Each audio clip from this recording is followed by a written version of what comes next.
And so I'll introduce the Allens, whom you may know or you may not, but they are some of our local experts, and we're glad to have them in our ward. I can think of lots of things. I'm going to follow the things that Drew Zanger recorded. Drew is the coordinator for our Fireside series, and he has done a lot of the work. He's actually making sure the nursery is off to a good start, and some of the Stanford students are helping us there, so that we can have everybody in our ward be here that wants to be here. And we know that there are some other people who are attending the Fireside for the Oakland Temple pageant, but we will pass on to them the things that are said here. And we've already had some requests to record it so that they can see what was said or hear what was said. And that means you have the responsibility to ask all the great questions that they would have asked if they were here. Sister Allen, well, the Allens have 4 children, and as Ken put it, foster children from time to time. They currently have Teal Pfeiffer living at their home, and they've had some other people that you may know. They are relatively young grandparents. I guess I should say really young grandparents, right? Relatively recent, I guess would be the right way to say it. 4 years. Yep. And they have been in Palo Alto for 26 years, so they understand something about the area. Sue is known by every PTA person in Palo Alto, and Ken says he thinks that she's been the treasurer for every PTA organization at each level of schools in Palo Alto, and she's currently working at Bellhaven in East Palo Alto helping with their computer project. She's got all the right experience to be a soccer mom and a good LDS woman and a person in the community. She's helped with some of the political issues and just been involved, a good example of community service. And I believe was a computer scientist at BYU. Is that right? Yeah. I've seen one old picture from back in the time they were dating, I think, where you're sitting at a desk in the computer science department. I don't remember anything else about it. Maybe that's not quite right, but could be. All right, and Ken is probably most famous now for his Ken Allen Presents program that's on the local cable access channel. He's been on the board of directors for Cable Co-op. Ken is a practicing patent lawyer with the Townsend and Crew firm in town. He specializes in electronics and communication and has done some patents that you may know about. I've certainly seen his work as I've been involved in the technology community. And Ken studied also at BYU, where Sue did, and then at MIT and Northeastern. And I can tell you that they know something about finances, and they've provided help and advice to us and been our good friends since we moved to Palo Alto and into the Palo Alto 2nd Ward. So I'm going to turn the time over to them. The format is a little bit free form. We'll ask them to present the things that they have intended to present, and then if there's time at the end, we'll have questions and answers. And if they want to change that, Sue's an experienced seminary teacher, and she's able to cope at all times of the day with some of the most difficult students, including 2 of mine. Brother and Sister Allen.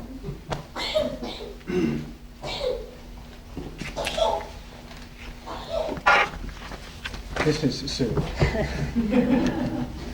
Well, it's nice to be here, and we're here tonight knowing that there's lots of people in different kinds of situations.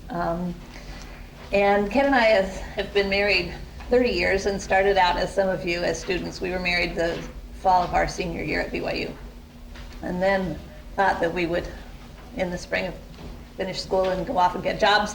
And there were no jobs, and so Ken went to grad school. So we were actually in school the first 5 years we were married instead of the first 9 months like we'd originally planned. So we've learned a lot about sort of how to cope with finances in different situations. The first year we were married, we made almost no money, of course, but we've managed to cope. And so some of this that we're doing tonight is a lot geared to people just kind of starting out in young marrieds and how we began our life. But I know we've got people of all stages here, up to Jean, who's way beyond where we are as far as coping with finances in her life, but that we'll have some practical ideas for all of you. We have a handout here, and the handout has on it the 5 principles of financial management that are in the family relations manual. And every person take one, not one per couple. And so we want you to take notes, and wherever you see ideas that help you with these 5 things, can I have one real quick? because we're not going to talk about these 5 principles. We're just going to use them as a given.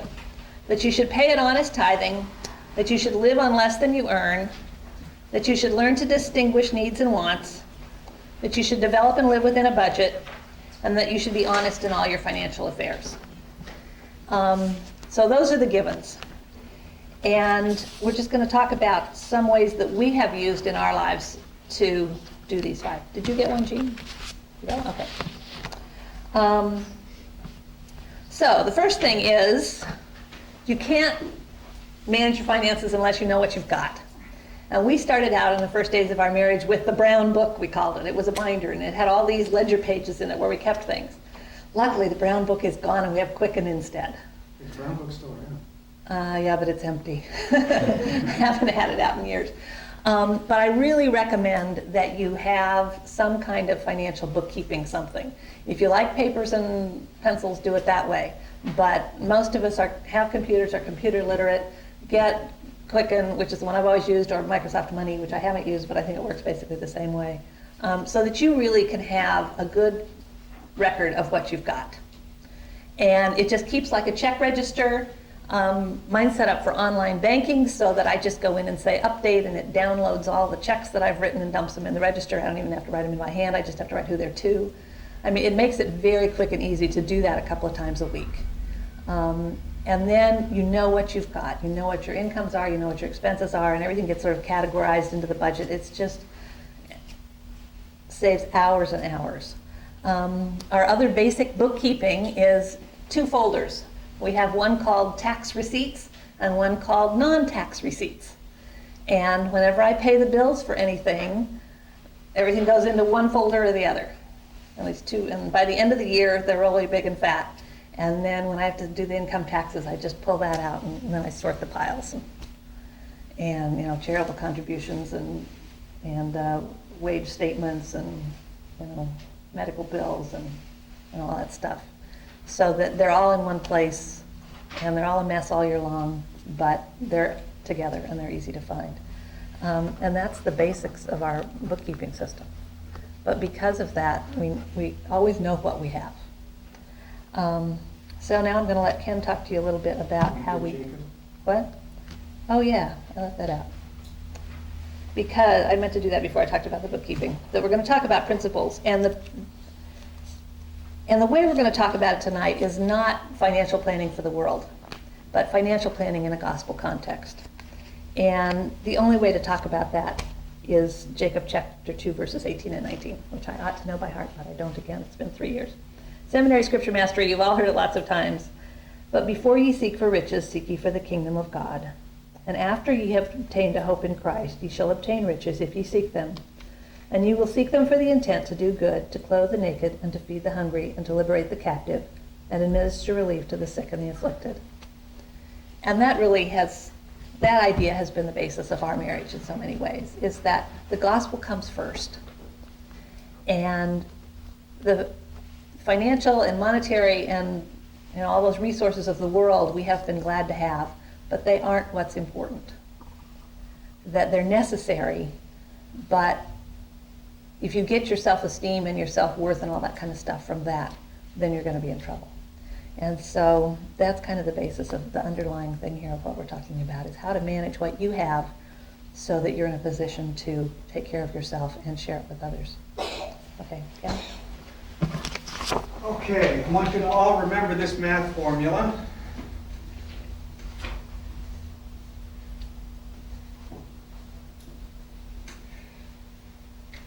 M minus S is equal to or greater than 0.1 M. Now we'll talk about that in a second, what that means.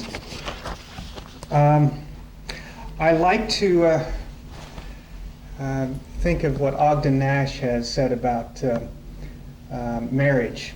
He says, a little incompatibility is a good thing in a marriage, especially if he has income and she is patable.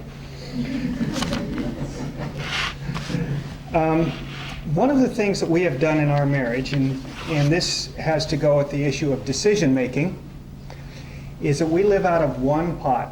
We have one checkbook, we have one credit card, and we don't spend anything outside the normal budget without both of us knowing what the expense is and that it is discussed.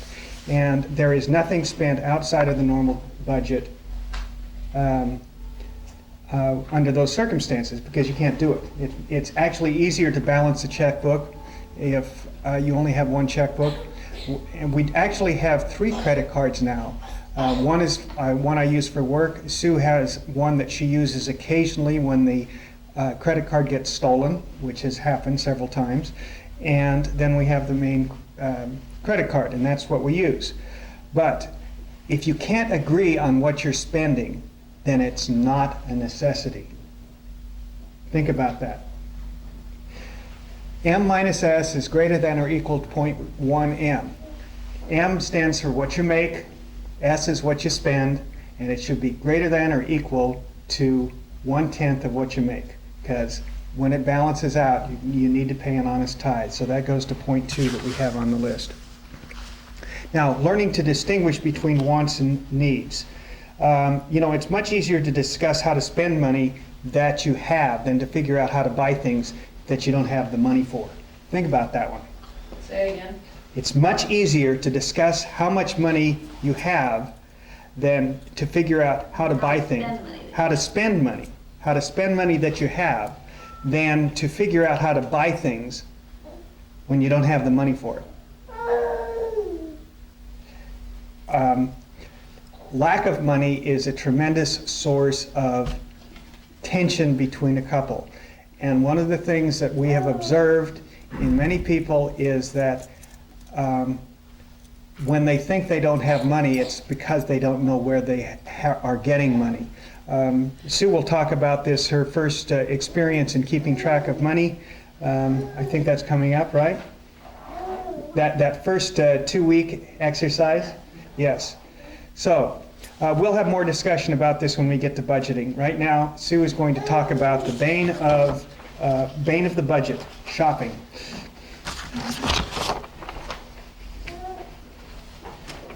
It's actually been a great blessing in our marriage that we both hate to shop.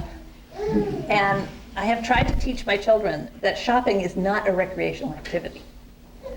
And it's really important to remember that you don't go places that are causing temptations for you. Alcoholics don't hang out in bars. Most people should not hang out in expensive stores, or stores at all. So I shouldn't hang out in bookstores. yeah, Ken and I were talking, we've been talking about the things we argue over, and one of them's books. Ken buys way too many books. And I tell him to go to the library. But think about how you spend your money and when you shop.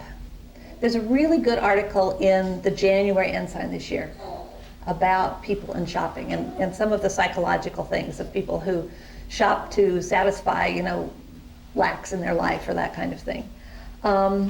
Be really careful that you shop. When you shop, it's something that you've planned ahead for, whether it's groceries or big items, and that you go with a list and you stick to the list. And sometimes that's hard to do, but my sister I learned a good thing from. They had their milk delivered for many years. And I said, Louise, delivered milk is so expensive. And she said, yes, but it's cheaper because if the milk's delivered, I don't get anything else. If I go to the store, because all I need is milk, and this was when she had 4 little kids home and they were going through milk like crazy, she says, I always buy other stuff. The kids talk me into buying cereal or ice cream or who knows what, and I come home spending twice as much money than if I have the milk delivered. And I thought that was a good idea. So when we had 5 kids at home, we had milk delivered for a while because we were going through 8 gallons a week and there isn't room for that much in the fridge. So it was nice to have it delivered. But that was an idea where, on the surface it looks like it's more expensive, the delivered milk is, but the reality in the big picture was that it was actually cheaper. And so you want to look at things like that. Research purchases and buy for value, not for brand. My family sort of teases me because I refuse to wear anything that has a name or a label on it. I mean, I think I have one sweatshirt that says Old Navy on it that the kids got me, and I hardly ever wear that. It's just kind of the principle of the thing, is I'm not going to spend money for somebody's name on my clothes. They should pay me to advertise, not the other way around. But it's important to look at the value that you're getting for things. The cheapest isn't always the best, but research things. The library, I can't tell you how many thousands of times not thousands, but hundreds probably, to the library, has all the consumer reports for all the umpteen last years. So whenever we've needed to buy something, refrigerator, carpets, vacuum cleaner, all those kinds of big things that you have to buy, I just trot over there and pull out the consumer reports and look it up. And it's really worth it, because then you know what you're getting, you're not buying it on impulse, you have a good idea of what you need and what you want, and you go into the store informed. It's especially true with big things. We're talking about cars, and Ken's going to talk about cars more later. The other thing about shopping is we talk to the kids a lot about dressing to church standards. And, skirts long enough, sleeves, all that kind of stuff, not too tight. But I'd like to talk to us also about dressing to church standards, not only in sense of modesty, but in sense of the spirit of it. And Alma wrote about that in Alma chapter 1, verse 27. And they did impart of their substance, every man according to that which he had, to the poor and the needy and the sick and the afflicted. And they did not wear costly apparel, yet they were neat and comely. And this is an important thing for us, and especially to teach our kids. They are so put upon in this world that they've got to dress according to what's currently in style. And, but I've got to have these jeans, Mom, that's really expensive. And I've always put a limit on my kids on clothes. And the way we've dealt with some of this is that, I have a limit on how much I will pay for a pair of pants or a pair of shoes. And if they want to go over that, they have to pay the rest. If it's something they want to buy that I don't think they need, then they have to pay for all of it. So we've done that a lot with the kids. But I tell them this story that my mom did this to me, and it was 5th grade. And there was some sweater that I really, really wanted. And everybody in the school was buying this sweater, and it was a long sweater, and it buttoned up the front and had a hood on the back and all that kind of stuff. It was this really fancy sweater. And my mom said to me at the time, if I buy you that sweater now, you won't wear it next year because it won't be in style. It will be obviously last year's sweater. If you buy a plain vanilla, just cardigan sweater, you can wear it forever and nobody will know. And that really stuck with me. And I was glad it did. And I've been trying to impart it to my daughters for years and have not been so successful. But I think it's an important thing to think about, is what you're buying, whether it's clothes or furniture or cars or whatever, something that will last a long time, or is it going to go out of style? Now, some things you can buy your kids. If you're buying kids' shoes, and they're, 4, 5, 7 years old, you can buy them the latest style with the Barbie on the toes or whatever, because you know that they're going to get worn out before they grow out of them, and nobody's going to be able to pass them down to you anyway. And so for that kind of stuff, you just go ahead and do it. But things that you want to last, once my kids get to be in high school, then I say to the girls especially, I was still wearing when I got married clothes I had in high school, so you need to think about how you're going to like them 5 years from now. Because some of my favorite clothes I had to give away because they were sleeveless when I got married. I was really disappointed.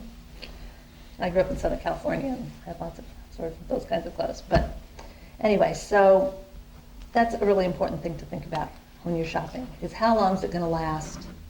And Ken's going to talk more later about the true cost of ownership. It not only goes for things like houses, like clothes and cars, but it also goes for houses. This is one of my pet peeves about Palo Alto, is people building these huge houses. And when you get ready to buy a house, and I know this may sound funny to some of you who think you're never going to be able to buy a house, especially around here, but think about how much house does my family need, not the world standard, which is how much money can I possibly, what's the biggest house that my salary will support? And a lot of you, especially those of you who are like Stanford grad students, are going to go on and make lots of money in your lives. And that may not be where you want to put it.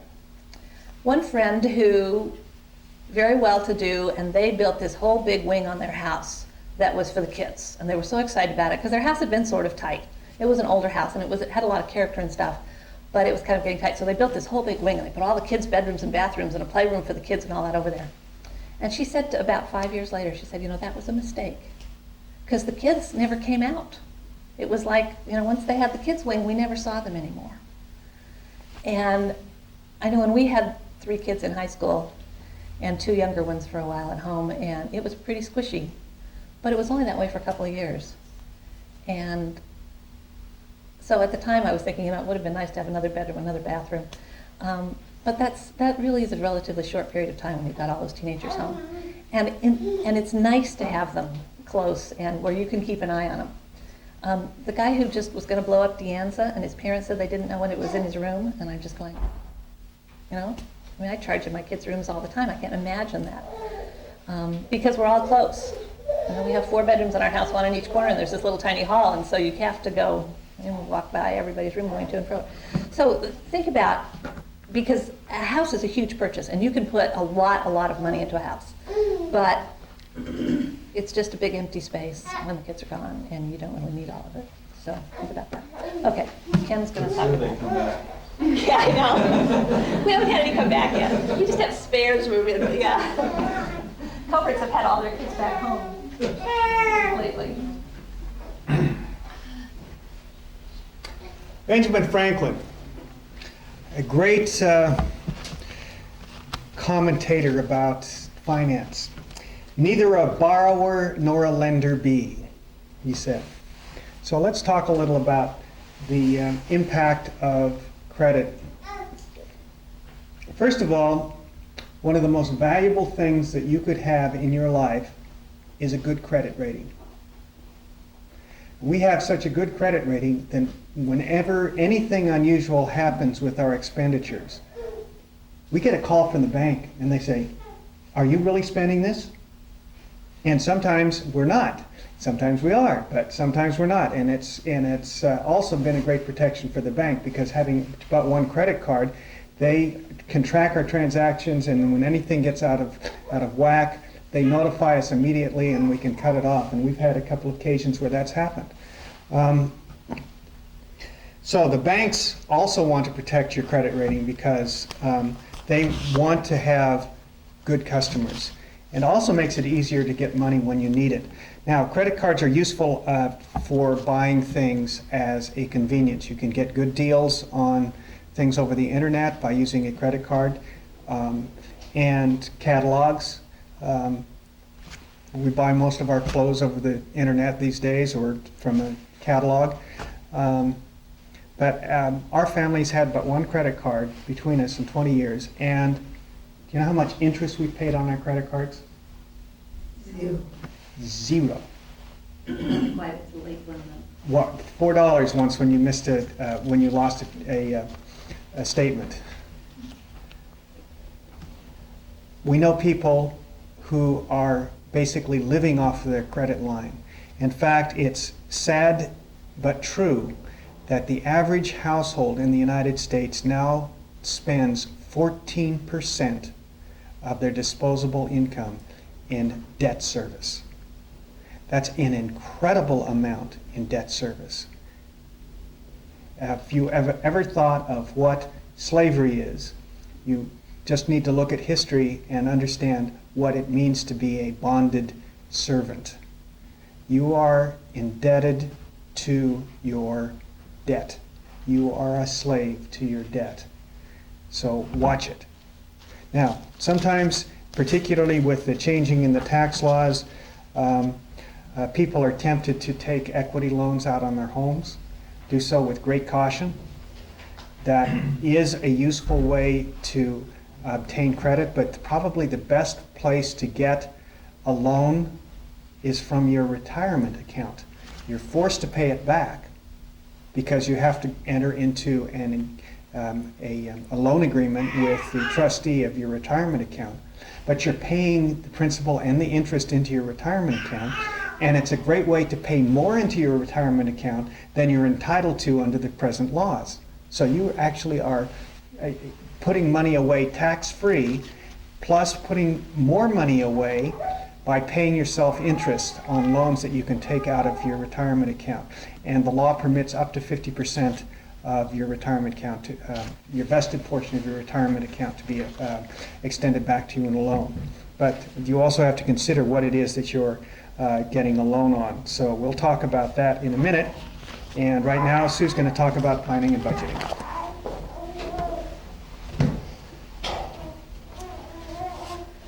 One of the most interesting things I ever did years ago, because it was when we were still living in Boston and I was working full time, is that, and I challenge all of you to do this, for 2 weeks write down every diddly little penny that you spend. You know, whether it's a stick of gum or anything, write it down and keep track of it. When I did this the first time, which has been more than 25 years ago, because it was when we were still back there in grad school, our food budget was $80, and I found out that I spent the $80 on food, but I spent $80 on other stuff. And I don't even remember what it was now.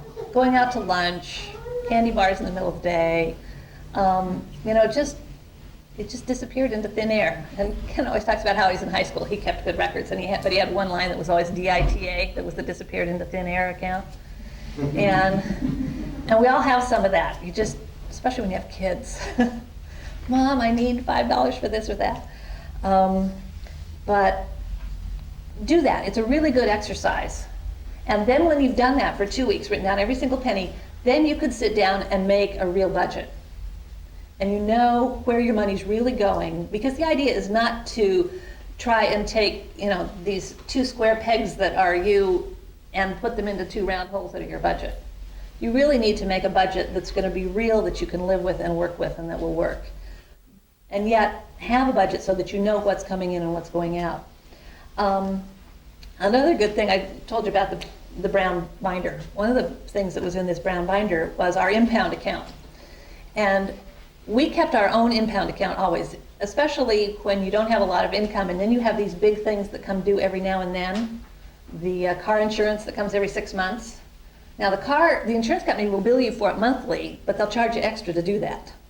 And I was never willing to pay the extra. I'm never willing to pay extra for anything. So I said, we can save it up and pay it every 6 months.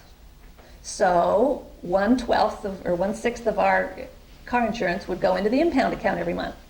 The car registration, the homeowner's insurance. When we started this, it was the renter's insurance policy because we didn't own a home. The car registrations, I'm trying to remember what else was in there. The life insurance premium that came once a year. All that stuff that comes less often than once a month that you want to save up for. And so I took all those and what they added up to, and then we would put that, whatever, in the early days, I think it was $140 a month, and we would put it in the impound account. Well, tithing was paid first. And I used to always write the tithing check first. That was just one of my things I would do. And now Quicken does them in alphabetical order, so it comes down in the middle someplace because it's a P. But no, this was the stuff that was not once a month. I mean, the rent and the utilities and the groceries and all that kind of stuff you have to pay every month. And that comes out of the regular check. But the stuff that comes less often, we would just divide up and we would write ourselves and put it in the savings account. And it was a separate account, and it was hard to get money out of. There was no transfer into the checking account from it. It had its own it was a separate checking account. It was actually a money market fund. And so then I would write checks from that to pay these things that came up, you know, sort of arbitrarily. And that worked really well for us because it made us save for those things that come up less often. And as our income got more and some of those got less, they would drop out. I realized that saving the $3 a month for the car registration was not worth it. You know, it wasn't worth the bookkeeping.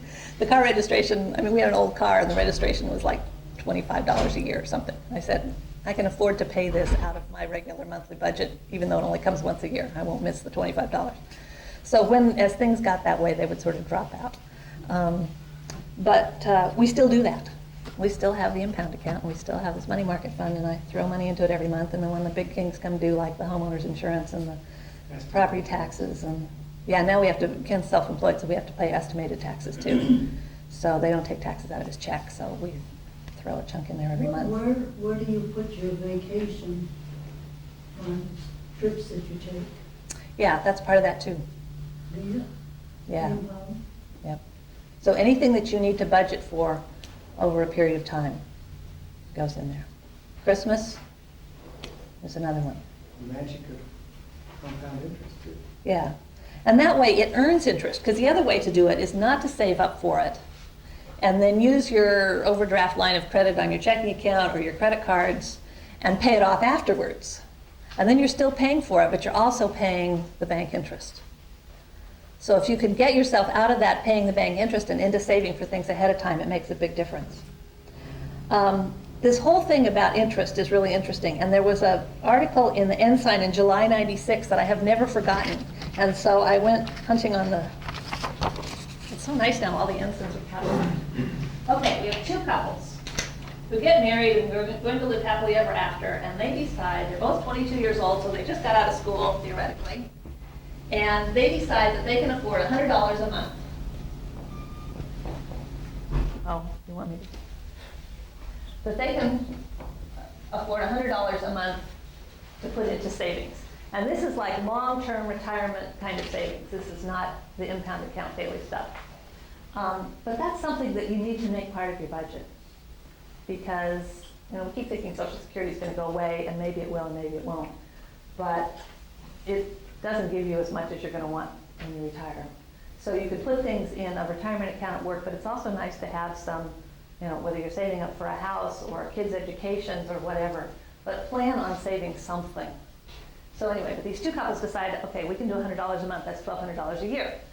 So couple A, they start out right away, and they put $1,200 in every year for 10 years. And they do it in an IRA so that it's tax-free, and they get 8% interest on it. And then their circumstances change and things fall apart and they can't do it anymore, so they quit. But they've put that $12,000 in there, right? Now, couple B decides putting away $100 a month would be really good, and we'll start doing it after we've got the house furnished and the kids in school, and, you know, we've bought a new car and all this kind of stuff. So they wait 10 years. And then they do it, so they start at age 32, and they do it for 33 more years. And it's the same IRA at 8%. So they put in 33 years at $12,000 a year, and that's $39,600.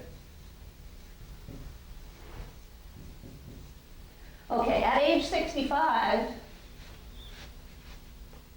who do you think has more money? A, by a lot. They have $220,000, $358.80. And they have $175,140.74.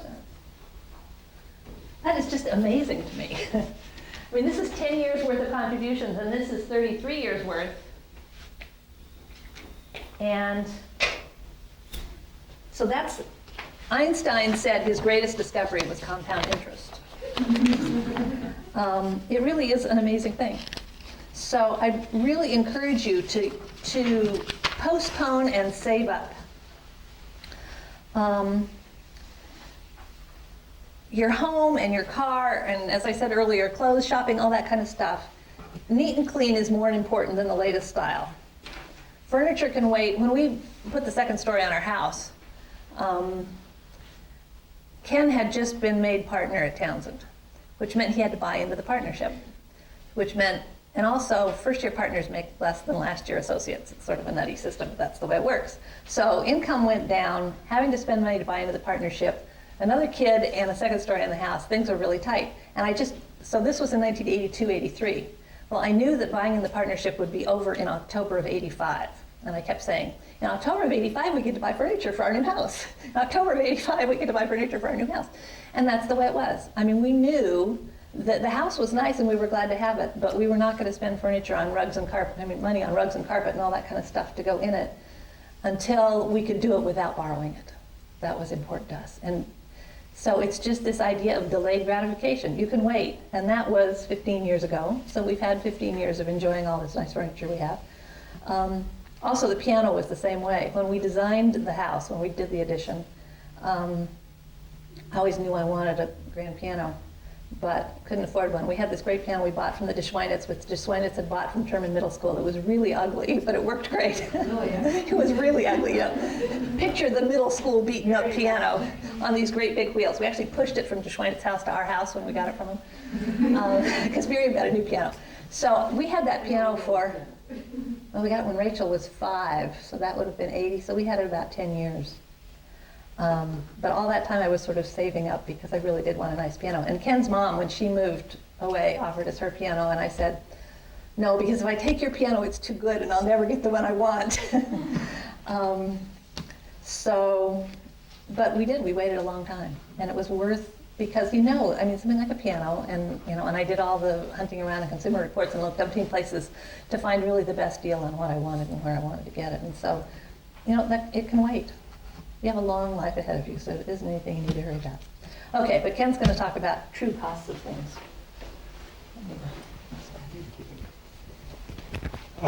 One of the things that you should also be aware of is that we're living in the same house we lived in when I graduated from law school. And in fact, when I was making so little that it was embarrassing to say how much I made. But we could have afforded to buy a much greater house. We decided not to because we wanted to kind of grow into our community and live close to where we worked. Now, my subject is understanding how to make money, the true costs of buying something and the true costs of getting a deal. There is the adage, if it looks too good to be true, it probably is. This afternoon I was listening to the radio as I was driving around, and I heard somebody say, well, there's this great deal for a CD that is guaranteed by the state of Florida or Nevada or something that was paying 15% interest. And the radio commentator said, something's wrong with that deal. Because you can't, in this economy, have a safe income level at a rate of 15% interest. There are just some basic economics. You start looking at the money market rate and everything else, the bond rates, you know that if you are trying to protect an asset, you can't make above a certain level of income. There are all sorts of Ponzi schemes out there disguised as great deals for making money from money, but they're almost always Ponzi schemes where they depend on growth in the asset or the growth in the number of people buying into it in order to finance those who are early on and getting that early interest rate. I got caught in one of those. Many years ago, I got caught in one of those where it was one of these second mortgage markets, very high interest rates. And it turned out as soon as the company that was administering it stopped growing, they went bankrupt. And but for the fact that I had taken some steps to secure the loan against the underlying property directly, I would have lost it all. So watch out for anything that looks too good to be true. Figure out how an insurance company makes money, how a bank makes money, how car dealers make money, how furniture dealers make money, and figure out what the real cost is. You want to buy something from somebody who is making money for the right reasons. I'll give you an example. An insurance company. An insurance company makes money by gathering money from a lot of different sources, putting it in a pool, paying out claims which cost less than the actuarial value of the money that they're bringing in. So you have life insurance, they figure out what your actuarial age is, they set it aside, they invest it, it works. Car insurance. Health insurance is probably one of the biggest ones. Health insurance. Should you be buying or paying premiums for health insurance where you have to pay nothing, where it's basically the insurance company or the health maintenance organization pays everything? It's a bad deal for you and it's a bad deal for the insurance company. And I'll tell you why. It costs so much to administer those nickel and dime things that they have to charge much, much, much more than if you had a high deductible insurance policy and use insurance for what it's intended to, and that is to protect you from being devastated by a major incident. So throughout our entire married life, we have had very high deductible insurance.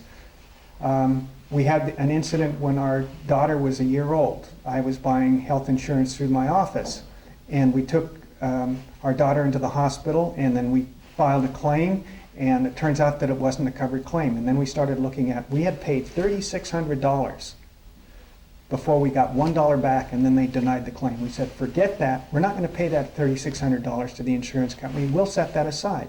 So since that time, the medical savings account, the MSA, has been introduced for self-employed individuals. And so we put all of our extra premium money that we pay for health insurance into the MSA.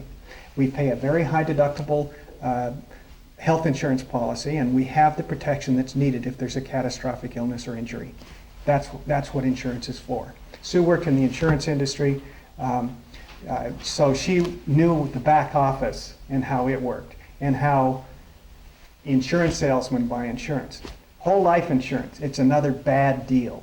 It's a forced savings account for people who have no discipline. If you're going to buy insurance, buy term insurance.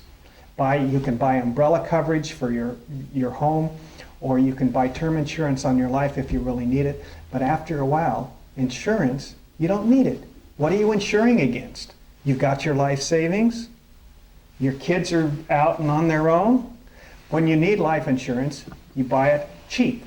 And that's what term insurance is. Term insurance is pure insurance. Everything else is basically a payment of a commission to a salesman. Car purchase. What is the true cost of ownership of a car? Look at a car as a 10-year investment. Any car today can be considered to be useful for at least 10 years, and in some instances as long as 20 years. Figure out what it costs to purchase it, look at its historic value and what its value will be in 10 years. It may have some residual sale value, or it may be worth nothing. Figure out what the cost of operation is, figure out what the cost of repair. All of these things are available in consumer reports and other places. Safety, of course, is a concern. But we are familiar with a story where someone bought a car, they looked like it was a great deal, and they went to the dealer and got a loan on the car, 6 years for this car. And then they started looking at what the value of the car was if they sold it. They walked off the lot, they immediately lost 20% of its value. But by the time when they went to sell it, they figured that they would have lost probably 30%. They'd still have to pay another 30% on that loan. They'd still be obligated on the loan when they sold the car, because the loan was for such a long time that the value of the car had decreased so much that they could not get their money out of it. They were left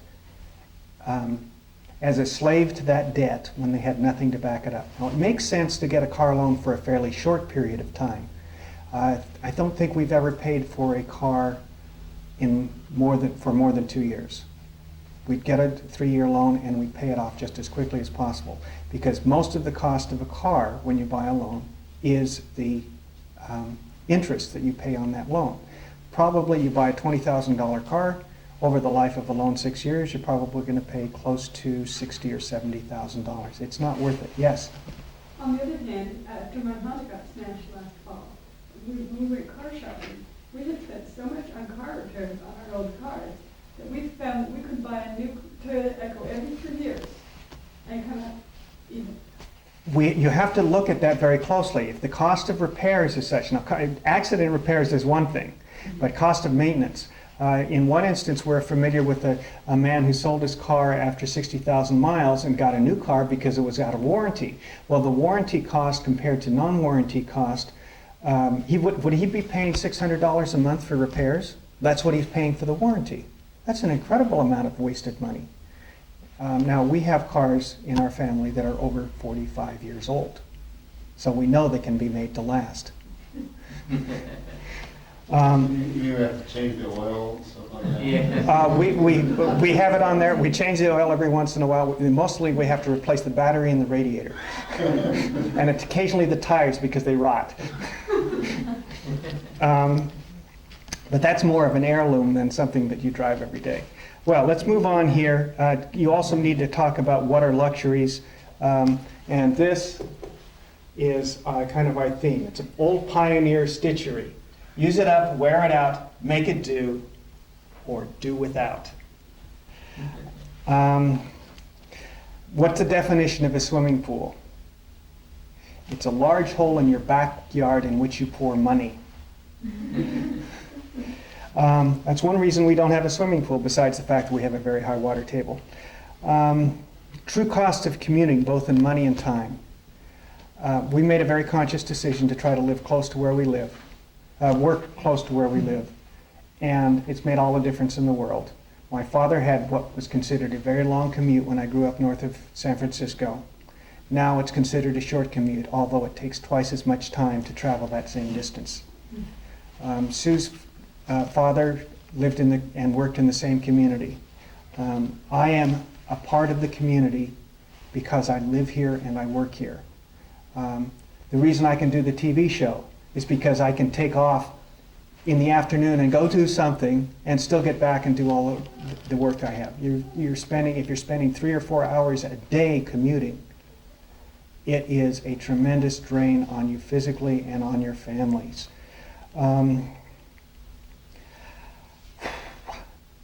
So be aware of what the costs of money are and be aware of Ponzi schemes.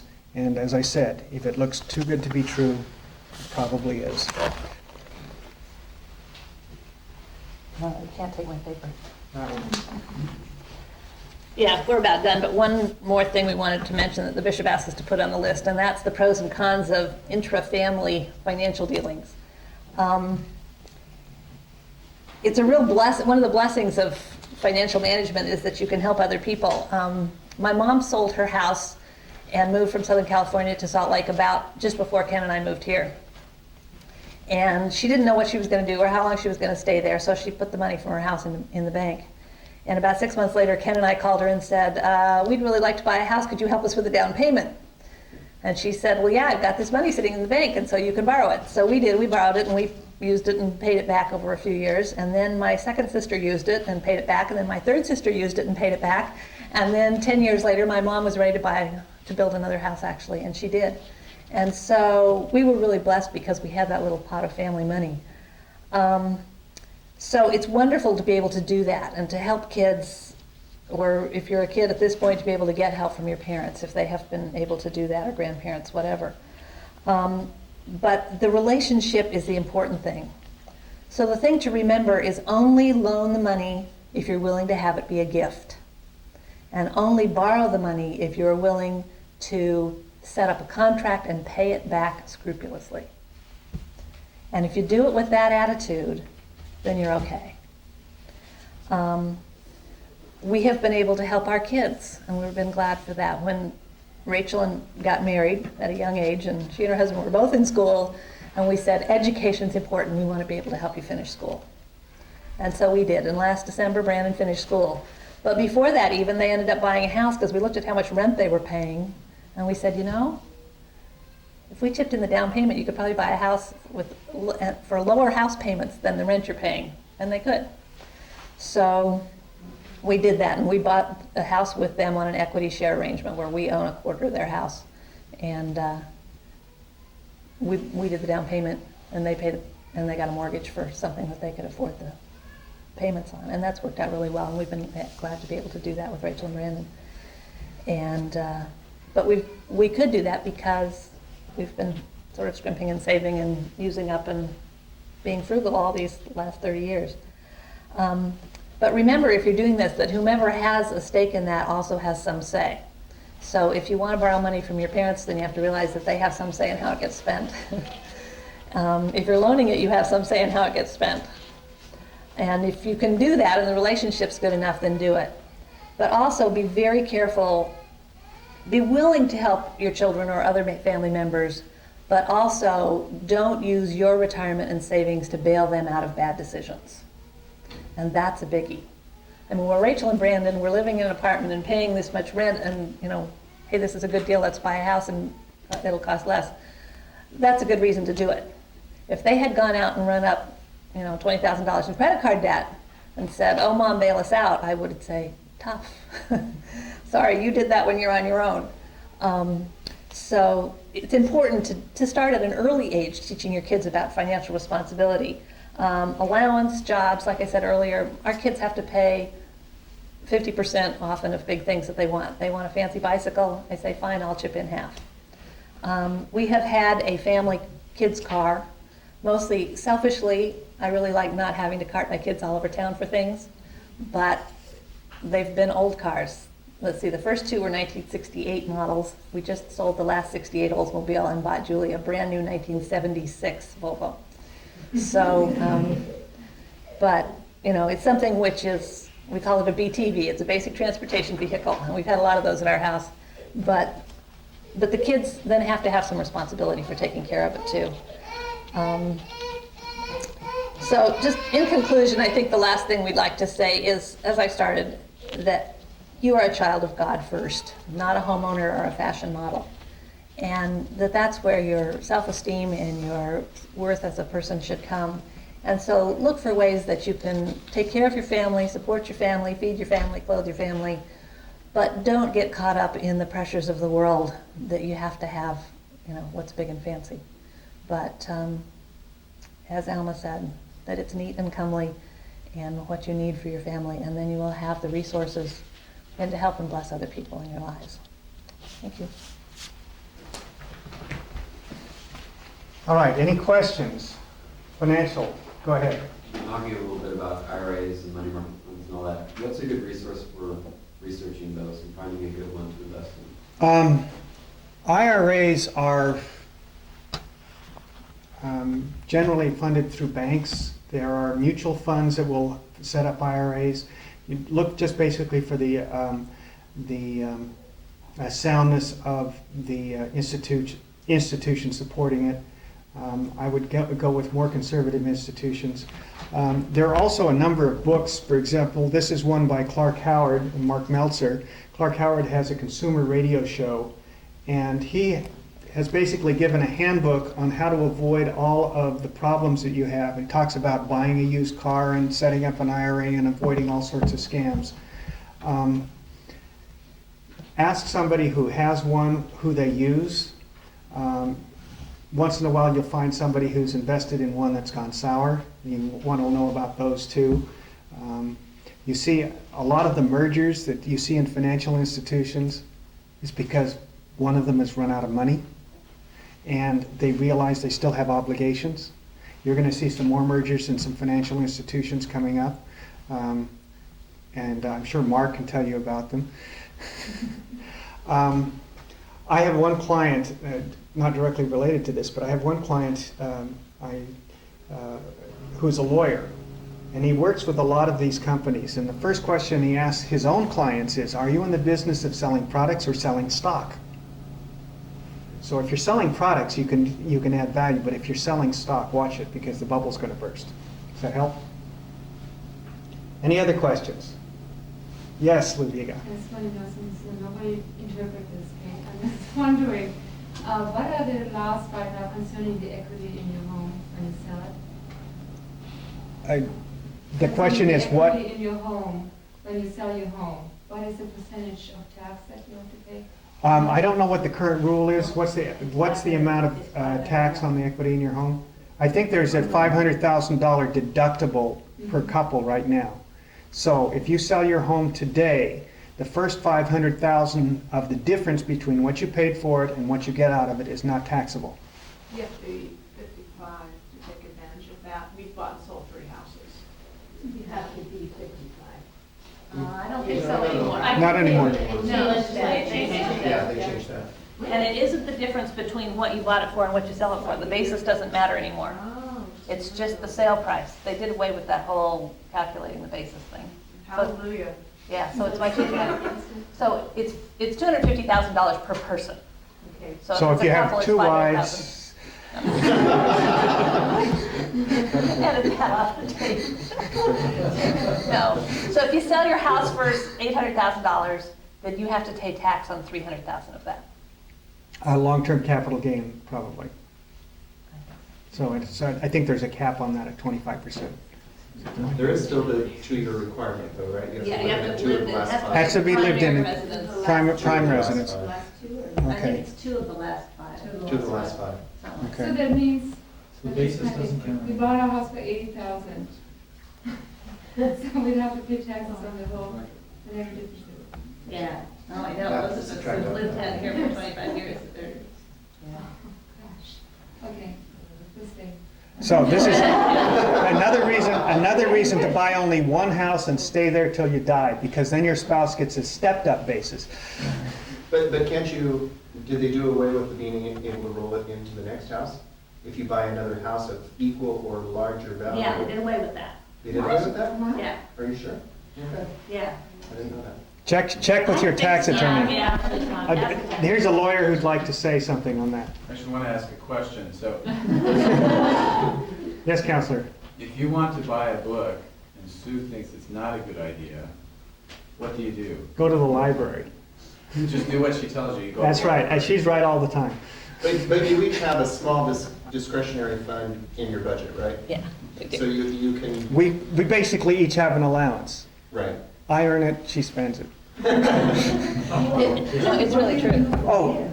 I mean, don't you have a chance, can't he take you on a surprise date? Or- Yeah, yes, but she always knows what it costs. Because she does all the finances. I can't give her a new car without her knowing what it costs. um, But vice versa, that works. yeah. And, and yes, he buys me things as a surprise, and then I find out, later what it costs, because it's true, I pay all the bills, and if I die, Ken's gonna be in bad shape, because he won't know where anything is. No, but, yeah, we have always, it isn't, to the penny. There's always been a Well, we little- also have a very different philosophy. I am penny wise and pound foolish. And I'm the other way around. And so actually that's worked out well. Because I'm real fussy about big things and less so about little things. And Ken nitpicks over, but you spent 10 cents more on this cereal than that cereal. But he'll go out and buy video cameras. No, he doesn't do those without telling me. But Only when you're away. I guess we have, yeah, that's true. I'd say I can't ever go on a trip because Ken spends money while I'm gone. No, I guess we've always had a budget, but it's never been really lockstep, because even in the early days of our marriage when we had hardly any money, we have always, our expectations have always been less than our income. And it's interesting because we know what all the partners at Ken's law firm make, because when he gets his pay stub, it isn't just his stuff on there. They give us this whole sheet of paper that has what everybody made. And we know that some of them grouse about, I'm not making enough money, and yet they're making twice as much as he is. And it just, that's the wrong kind of philosophy. It just irks me no end, because it's just a matter of expectations. Because the thing that I always think about is that no matter how much you're making, there are lots of people around you who are living on less. And so, as hard as it may seem, agree there's a point, and I know some of you are students who are living on loans and you don't have any money at all, but you will get over that. It's a matter of expectations. A lot of it is. Talk about our friends in Boston. Oh, the people in Boston Branch? Yeah, when Ken and I were in Boston Branch when we were in grad school, and they actually called 7 student couples to go over and come out of the student ward and go into Boston Branch, which was inner city, struggling. We had 7 Melchizedek priesthood and 17 women and a bunch of kids. And there was one family there that was really struggling, and so the branch president asked us to sort of help them with their budget and stuff. Turned out they were making more than anybody else in the branch. They were making tons, but it was more than anybody else in the branch, and they couldn't live on it, and it was really because they were in debt. They had car loans and credit cards and, I don't know what all this, and then they've gotten consolidate your debt loans, those, so that then their credit cards got paid down, so then they could go back up again. And that is just devastating. And there's been some really good articles in the Ensign. If you go online and look up compound interest in the Ensign, there's been really good articles in there about debt and how to get out of it. It's a real problem not only in the world but in the church, and lots of people are struggling with it. There's also some very good articles about the psychology of financing. Yeah. Anyway, But that's beyond the subject tonight. Any other questions? okay. Thank you very much. And if anybody wants help setting up a Quicken file or something, yell and I'll help.